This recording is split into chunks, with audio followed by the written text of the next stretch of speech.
नमस्कार, मी भाऊ तोरसेकर. तुम्ही बघत आहात प्रतिपक्ष.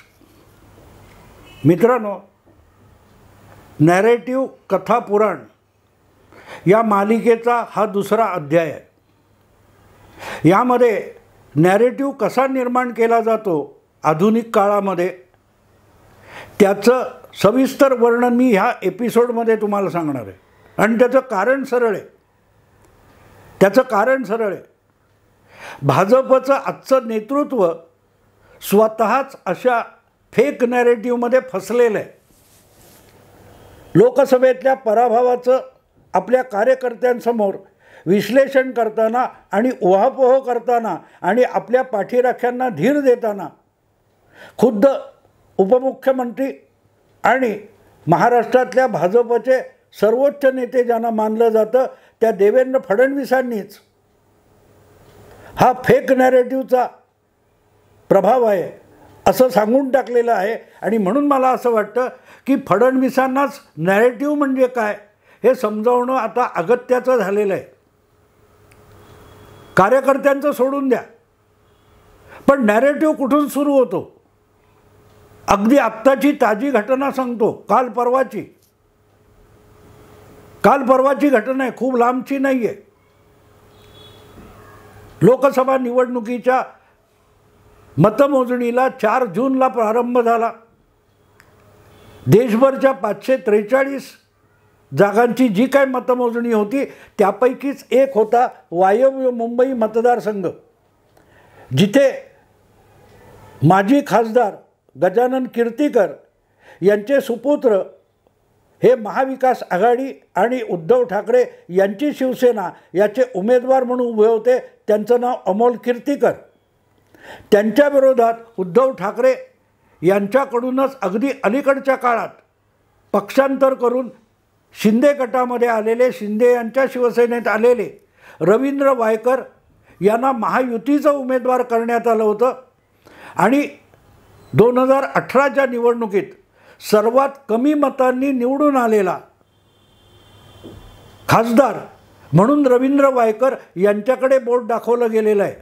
अवघ्या 48 मतांच्या फरकाने रवींद्र वायकर विजयी झाल्याची घोषणा करून त्यांना निवडून आल्याचं प्रमाणपत्र देण्यात आलं. पण जेव्हा मतमोजणी संपली त्यावेळेला मात्र अवघ्या 1 मताच्या फरकाने अमोल पालेकर विजयी झाले असा निष्कर्ष निघालेला होता. पण कुठचंही प्रमाणपत्र देण्यापूर्वी त्या झालेली मतमोजणी आणि त्यातून आलेला जो काय तो निष्कर्ष असतो त्याविषयी आक्षेप असतील तर ते निवडणूक निर्णय अधिकारी विचारतात. आणि तसा आक्षेप असेल तर तो विचारला गेला तेव्हा पराभूत झालेले, अवघ्या 1 मताने पराभूत झालेले रवींद्र वायकर यांनी फेरमोजणीचा आग्रह धरला. आजच्या इलेक्ट्रॉनिक मशीनच्या जमान्यामध्ये, EVMच्या जमान्यामध्ये सगळी निवडणूक जी आहे, मतमोजणी आहे, ती फेर तपासणी होत नाही. पूर्वीच्या काळात म्हणजे जेव्हा कागदी मतपत्रिका असायच्या त्या कागदी मतपत्रिकेच्या काळात मतमोजणीमध्ये जी मतं बाद केली जातात त्यामध्ये काही गफलत झाली आहे का याची तपासणी व्हायची. प्रत्येक उमेदवारासाठी असलेलं जे काय बॉक्स असेल त्यामध्ये त्याची मतं टाकली जायची आणि मग त्याचे गठ्ठे करून ते मोजले जायचे. पण अनेकदा तो जो मतपत्रिका होती, कागद होता, त्यामध्ये काही खाडाखोड केली असेल, 2-3 ठिकाणी स्टॅम्प मारले असतील तर अशी मतं बाद म्हटली जायची. किंवा ज्याच्यावर शिक्काच मारलेला नाही असं पण मत बाद म्हटलं जायचं. आणि अशा बाद मतांचा एक वेगळा काय तो खोका असायचा किंवा डबा असायचा. त्यामुळे आक्षेप घेतला गेला किरकोळ मतांच्या फरकामुळे. तर पहिल्यांदा बाद मतांची फेरमोजणी सुरू व्हायची, फेर तपासणी सुरू व्हायची. आणि त्यामध्ये त्या बाद मतांमधून कदाचित नजरचुकीने बाद ठरवलं गेलेलं असं मत असेल तर परत ते योग्य उमेदवाराच्या खोक्यात टाकलं जायचं आणि मग त्याप्रमाणे परत नवी मतमोजणी व्हायची. आता तसा प्रश्नच येत नाही, कारण त्या EVM मशीनचं बटन दाबलं की काय होतं, तत्काळ त्या बूथवर जितकं मतदान ज्या ज्या पक्षाला झालेलं आहे त्याचा आकडा यंत्र दाखवतं आणि ते आकडे टिपून घेतले जातात. त्याचा कदाचित प्रिंटआउट घेतात का मला माहीत नाही, पण त्यामुळेच संपूर्ण जितकी काय 5,000 3,000 2,000 EVM वापरलेली असतील तर त्याची मोजणी फेरमोजणी होत नाही, पण पोस्टल मतांची फेरमोजणी होते. कारण जी माणसं, जे मतदार आपल्या सक्तीच्या ड्युटीमुळे जर मतदान केंद्रावर त्या दिवशी आणि त्या वेळी पोहोचू शकत नसतील तर त्यांच्यासाठी पोस्टाने आपलं मत पाठवण्याची सुविधा ठेवलेली आहे. अशी मतं पोस्टाने पोहोचलेली असतात, ती उघडून, ते बंद लखोटा असतो तो उघडून त्याची मोजणी केली जाते. शक्यतो पहिल्यांदा ती मोजणी होते, मग EVMची मोजणी सुरू होते. आणि त्यामुळे झालं असं की जी मतं पोस्टल म्हणून पडलेली होती, मोजूनही त्यात फरक पडलेला नव्हता, त्याची फेरमोजणी करण्यात आली आणि तेव्हा दिसून आलं की त्या पोस्टल मतांच्या मोजणीमध्ये गफलत झालेली आहे. जी काही कमी मतं दिसत होती रवींद्र वायकर, त्यांना ती अधिक मतं असल्याचं उघडकीस आलं आणि त्यामुळे एक मताने पराभूत झालेले रवींद्र वायकर फेरमोजणीनंतर 48 मतांनी जिंकल्याची घोषणा करण्यात आली. त्यांना पत्र देण्यात आलं. मग 2 दिवसांनी अचानक एक बातमी मिड डे नावाच्या इंग्रजी दैनिकात छापून आली की मतमोजणी चालू असताना रवींद्र वायकर यांचे कोणतरी कुटुंबातले जवळचे नातेवाईक हे मोबाईलला प्रतिबंध असतानासुद्धा आपल्याकडचा मोबाईल फोन घेऊन मतमोजणी केंद्रात गेलेले होते आणि त्यांनी त्यांच्या त्या फोनच्या OTPचा वापर करून EVM हॅक केलं आणि त्यामुळे पराभूत झालेले रवींद्र वायकर जिंकलेले दिसायला लागले. अशी अत्यंत रसभरीत बोगस बातमी मिड डे नावाच्या इंग्रजी दैनिकात छापून आली आणि तात्काळ आदित्य ठाकरे आणि कोण परब आहेत, अनिल परब, उबाठा शिवसेनेचे नेते, त्यांनी ती बातमी उचलून धरली आणि कांगावा सुरू केला. तात्काळ सगळ्या वाहिन्यांचे कॅमेरे त्यांच्याकडे धावले आणि बघता बघता देशाच्या कानाकोपऱ्यात ही बातमी जाऊन पोहोचली आणि मतमोजणी संपून निकाल लागल्यानंतर EVM विषयी कोणी चकार शब्द बोलत नव्हता. ती सगळी जुनी भूतं उठून उभी राहिली आणि बघता बघता वायव्य मुंबईतला हा इवलासा विषय हा देशव्यापी होऊन गेला. याला नॅरेटिव्ह म्हणतात मित्रांनो, याला नॅरेटिव्ह म्हणतात. आणि नॅरेटिव्ह का असतो? नॅरेटिव्हचा अर्थ जी नगण्य गोष्ट आहे, जी धादांत खोटी गोष्ट आहे, ती अशी अफवासारखी फिरवून फिरवून हजारो ठिकाणाहून आवाज उठवायचा आणि ती खरी वाटायला लागते. प्रत्येकजण त्याचीच चर्चा करतोय, पण दुसरी बाजू कोणी ऐकतो का? आता गंमत अशी की याचा खूप गाजावाजा झाल्यानंतर 24 तासाच्या आत निवडणूक आयोगाने मिड डे नावाच्या इंग्रजी दैनिकाला दादांत खोटी बातमी पाठवली, छापली म्हणून नोटीस पाठवली आणि विनाविलंब आपल्यावर बालंट येऊ नये म्हणून त्या इंग्रजी दैनिकाने आपण दिलेली बातमी दादांत खोटी आहे, आपल्याकडे याविषयीचा कुठलाही पुरावा नाही, अशी माफी मागून टाकली ताबडतोब. नाहीतर त्यांच्यावर कायदेशीर आणि फौजदारी कारवाई होऊ शकली असती. पण व्हायचा तो परिणाम साधला गेला होता. त्या पेपरमध्ये, मुंबईच्या एका किरकोळ पेपरमध्ये आलेली बातमी देशव्यापी होऊन गेली. याला नॅरेटिव्ह म्हणतात मित्रांनो, याला नॅरेटिव्ह म्हणतात. देशातल्या विविध पक्षाच्या, भाजप विरोधी पक्षांच्या नेत्यांनी, प्रवक्त्यांनी त्यावरून काहूर माजवलं आणि दुसऱ्या दिवशी अक्षरशः एवढी 4 ओळीची माफीनामा मिड डेने छापला. पण ज्या राक्षसाला बाटलीतून बाहेर काढलं होतं त्या राक्षसाला तेवढीशी माफी आवरू शकत नव्हती. नॅरेटिव्ह असा पसरवला जातो मित्रांनो, नॅरेटिव्ह तसा पसरवला जातो. आणि हे एवढ्यापुरतं नाही, अजून एक गोष्ट तुम्हाला सांगतो. काही वर्षापूर्वी नागपूरला एक लग्न होतं आणि ते लग्न एका न्यायमूर्तींच्या मुलांचं होतं, म्हणून मुंबई आणि राज्यातले प्रमुख न्यायमूर्ती हे त्या लग्नाला नागपूरला गेलेले होते. तिथे अचानक रात्रीच्या जेवणानंतर, लग्न समारंभातल्या जेवणानंतर एका न्यायमूर्तीच्या छातीत धडधडायला लागलं. धावपळ करून त्याला नागपूरच्या एका प्रख्यात इस्पितळात नेण्यात आलं.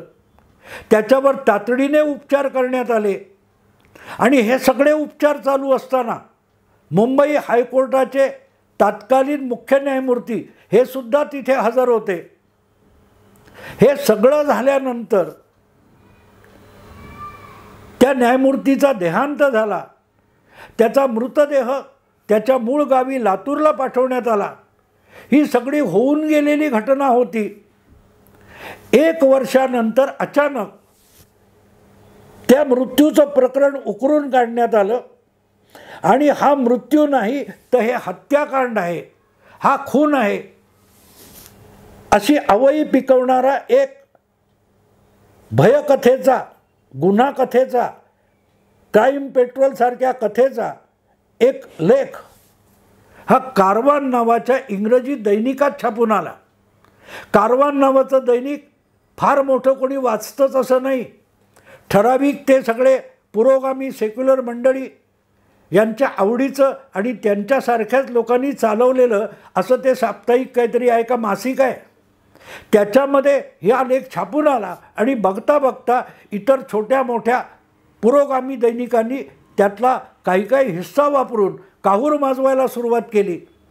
आता एका न्यायमूर्तीला लग्नाच्या पंक्तीत जेवलेल्या कारणाने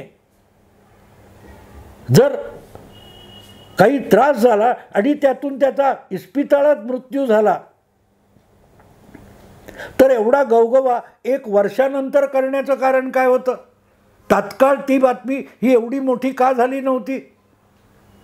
नंतरच्या काळात लक्षात आलं की ज्या न्यायमूर्तीचा असा काय तो मृत्यू झाला तो न्यायमूर्ती एक विशेष न्यायालय चालवत होता.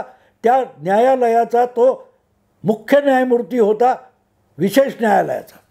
आणि त्या विशेष न्यायालयासमोर गुजरातमध्ये 2000 नंतरच्या काळामध्ये मोदी सरकार असताना जे एन्काउंटर वगैरे झाले होते त्या एन्काउंटर संबंधीचा खटला चालू होता की ते एन्काउंटर चकमकी खोट्या होत्या. आणि त्यामध्ये आजचे गृहमंत्री अमित शहा तेव्हाचे तिथले गुजरातचे गृहमंत्री होते आणि त्यांनासुद्धा आरोपी बनवण्यात आलं होतं. आणि ते आरोपी बनवलं असल्यामुळे गुजरातमध्ये भाजपचं सरकार आहे तर त्याविषयीचा एन्काउंटरविषयीचा खटला गुजरात बाहेर चालवला पाहिजे म्हणून तो महाराष्ट्रात चालवला जात होता. आणि विशेष न्यायालय जे होतं ते महाराष्ट्रात होतं. आणि म्हणून त्या न्यायालयाचा न्यायमूर्ती अकस्मात अन्नविषबाधा होऊन मरण पावला तर ते कारस्थान होतं, अमित शहांनी केलेलं कारस्थान होतं असा निष्कर्ष या कारवान नावाच्या मासिकामध्ये लेखक निरंजन टकले यांनी काढला होता. आणि बघता बघता लहान मोठ्या पुरोगामी दैनिकात याची बातमी झाल्यानंतर रसभरीत कहाण्यांचा पाऊस पडायला लागला. 2-3 दिवसामध्ये हा उहापोह, हे कथानक किंवा हा नॅरेटिव्ह वृत्तवाहिन्यांनी उचलला, वृत्तवाहिन्यांनी उचलून धरला आणि अमित शहांना त्यात आरोपी बनवण्याचा प्रयत्न झाला. आपण या प्रकरणात अमित शहांना आरोपी करताना महाराष्ट्राच्या आणि देशाच्या न्यायव्यवस्थेवर सुद्धा चिखलफेक करतोय याचं कोणी भान ठेवलं नाही, राखलं नाही. कारण ही घटना घडली त्यावेळेला खुद्द मुंबई हायकोर्टाचे मुख्य न्यायाधीश घटनास्थळी हजर होते. जे काय मृत संबंधातले किंवा उपचारासंबंधातले संस्कार असतात, सोपस्कार असतात, कागदपत्र असतात ते बनवण्यात मुख्य न्यायाधीशांनी पुढाकार घेतलेला होता. तरी त्याच्यावर संशय. पण संशय किती, 1 वर्षानंतर. मजेशीर गोष्ट अशी होती की संबंधित न्यायमूर्ती, मृत न्यायमूर्ती यांच्या कुटुंबियांनी या मृत्यूबद्दल संशय आणि शंका व्यक्त केलेली होती. त्याच्या चौकशीची मागणी केलेली होती. ती चौकशीसुद्धा झालेली होती. पण प्रत्यक्ष मृताच्या कुटुंबियांनी तशी मागणी केली, काहूर माजवलं, तेव्हा माध्यमात त्याविषयी फारशी चर्चा झालेली नव्हती. चर्चा झालेली नव्हती. का झालेली नव्हती? जर या लोकांना, अमित शहांना त्यात गुन्हेगार ठरवायचं होतं तर मग 1 वर्ष विलंब का झाला?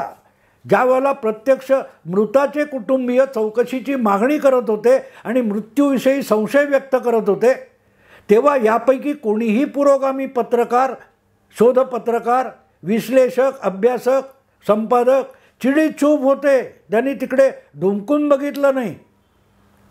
अमित शहा गृहमंत्री झाल्यानंतर हे 1 वर्ष जुनं प्रकरण उकरून काढण्यात आलं. तेच प्रकरण, तसंच प्रकरण अर्णबच्या बाबतीत सुद्धा झालं होतं.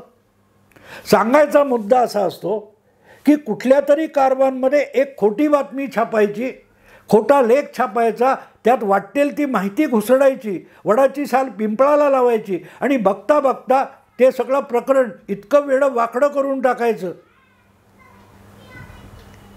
पुढे काय झालं मित्रांनो? पार हा विषय त्या मृत न्यायमूर्तीचा हा सुप्रीम कोर्टापर्यंत गेला. अगदी 4 न्यायमूर्तींनी तत्कालीन मुख्य न्यायाधीश, सरन्यायाधीश मिश्रा यांच्याविरुद्ध बंड पुकारलं होतं. तिथे सुद्धा या न्यायमूर्तीचा प्रश्न विचारला गेला होता. नॅरेटिव्ह कसा पसरतो बघा मित्रांनो. राईचा पर्वत करणं म्हणजे नॅरेटिव्ह असतो, पराचा कावळा करणं म्हणजे नॅरेटिव्ह असतो. आणि अनेकदा आजकाल नॅरेटिव्ह जो असतो त्यामध्ये राईसुद्धा नसते आणि परसुद्धा नसतो, पण कावळा फडफडवला जातो आणि पर्वत उभारला जातो. नॅरेटिव्ह तो असतो देवेंद्र फडणवीसजी, त्याला नॅरेटिव्ह म्हणतात, ज्याच्यात आधार कसलाही नसतो, राई पण नसते, पण तिलाही पर्वत करून दाखवलं जातं, त्याला नॅरेटिव्ह म्हणतात. आणि असा नॅरेटिव्ह पैदा करणारे, बनवणारे जे असतात त्यांच्याशीच जर भाजपच्या विविध नेत्यांची, प्रवक्त्यांची, पुढाऱ्यांची सलगी असेल तर नॅरेटिव्हसाठी नसलेली राई देणारे कोण आहेत हे वेगळं सांगायला नको. नॅरेटिव्ह सेट केला जातो म्हणजे अफवांची वावडी सोडली जाते आणि मग सगळे ती उडवायला लागतात आणि बघता बघता देशभर काहूर माजवलं जातं. मुद्दा असा असतो की असे नॅरेटिव्ह पसरवणारे शेकडो लोक काँग्रेसच्या इकोसिस्टीमने, पुरोगामी इकोसिस्टीमने निर्माण करून ठेवलेले आहेत. आणि मग या आपल्या भाऊबंधांना सावरून नेणारे आणि त्यातून रान उठवणारे वेगवेगळ्या माध्यमातून पेरलेले असतात. ते ताबडतोब त्यावरून डिबेट्स घेणार, चर्चा करणार, बातम्या रंगवणार. फडणवीसजी, नॅरेटिव्ह तुम्हाला पण पसरवता येऊ शकतो, पण तुमच्या वतीने नॅरेटिव्ह पसरवणारे किंवा नॅरेटिव्ह तयार करणारे आहेत त्याकडे भाजपचे लोक किती ढुंकून बघतात. तुमच्या विरोधात रान उठवणारे जे लोक आहेत त्यांना जर तुम्ही अगत्याने भेटीगाठी देत असाल, मुलाखती देत असाल, त्यांचीच उडबस करत असाल तर फेक नॅरेटिव्ह देशभर पसरवायला भाजपचीच मंडळी हातभार लावतात असं म्हटलं तर गैरलागू होईल का? आमच्यासारखे यूट्यूबमध्ये, सोशल मीडियामध्ये स्वेच्छेने भाजपचं समर्थन करणारे लोक आहेत. आम्ही कुठला नॅरेटिव्ह फैलावत नाही, मांडतसुद्धा नाही. पण किती भाजपवाले असे तुमच्यासाठी स्वेच्छेने काम करणाऱ्या लोकांना भेटायला जातात. उलट तुमच्या विरोधात नॅरेटिव्ह पसरवणारे जे लोक आहेत त्यांच्यावर तुमची खास मेहर नजर असते, ही तुमच्या नेत्यांविषयीची तक्रार आहे. आत्ता या लोकसभा निवडणुकीमध्ये भाजपतर्फे प्रचारासाठी जो करोडो रुपयांचा चुराडा करण्यात आला, त्यापैकी किती रक्कम भाजप विरोधातले नॅरेटिव्ह अधिकाधिक फैलावत नेणाऱ्या संस्था, यूट्यूबर्स, इन्फ्लुएन्सर्स यांच्याकडे किती करोड रुपये गेले, त्याचा फडणवीसांनी शोध घ्यावा, ही माझी विनंती आहे, मागणी आहे. कसायाला गाय धार्जिणी अशी आपल्या मराठीमध्ये एक म्हण आहे. भाजपच्या विरोधात अख्खं आयुष्य वाहून घेतलेले लोक आहेत, त्यांनाच सहकार्य द्यायला आणि अगदी आर्थिक मदत द्यायला सुद्धा भाजपचे अनेक नेते, प्रवक्ते, मोठे मोठे लोक किती अगत्याने पुढे येतात, त्याचा बराच तपशील मला अनेकांनी सांगितलेला आहे. मी तो इथे सांगत नाही, त्याची गरज नाही. प्रत्येकाने आपल्या अंतरंगात झाकून बघावं की लोकसभा निवडणुकीच्या निमित्ताने ज्यांची ओळखच भाजप विरोधक म्हणून आहे, त्यांना आपण काय काय मदत केली, कुठली आर्थिक मदत केली, कशी मदत केली, कसं सहकार्य केलं ते सांगावं. मुद्दाम हे सांगतोय मी.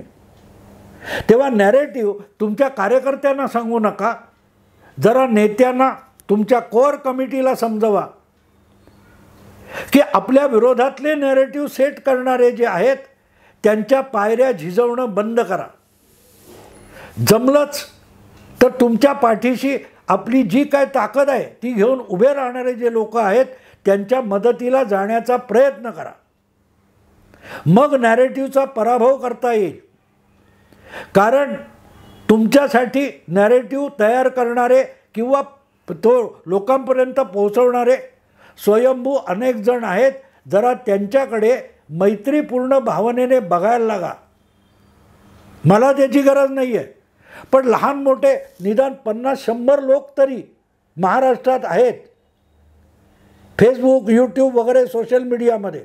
त्यांना अशा मदतीची गरज आहे. त्यांच्याकडे वळून तरी बघितले कधी? अशा आपल्यासाठी राबणाऱ्यांना किंवा आपला पुरस्कार करणाऱ्यांना एकत्र बोलवून त्यांच्याशी सल्लामसलत चर्चा करण्याचा प्रयत्न तरी भाजपच्या महाराष्ट्रातल्या नेतृत्वाने केला आहे? त्यांना चहा प्यायला घेऊन जा, त्यांना ढाब्यावर घेऊन जा, असले सल्ले देण्यापेक्षा आपल्या जवळ येऊ शकतील त्यांना जवळ घ्या. तुमचा नॅरेटिव्ह ते निर्माण करतील आणि काहूरसुद्धा माजवतील. नॅरेटिव्हच्या कथापुराणामध्ये आत्ता इथेच थांबतो. तिसऱ्या भागामध्ये आणखीन सविस्तर बोलू. नमस्कार.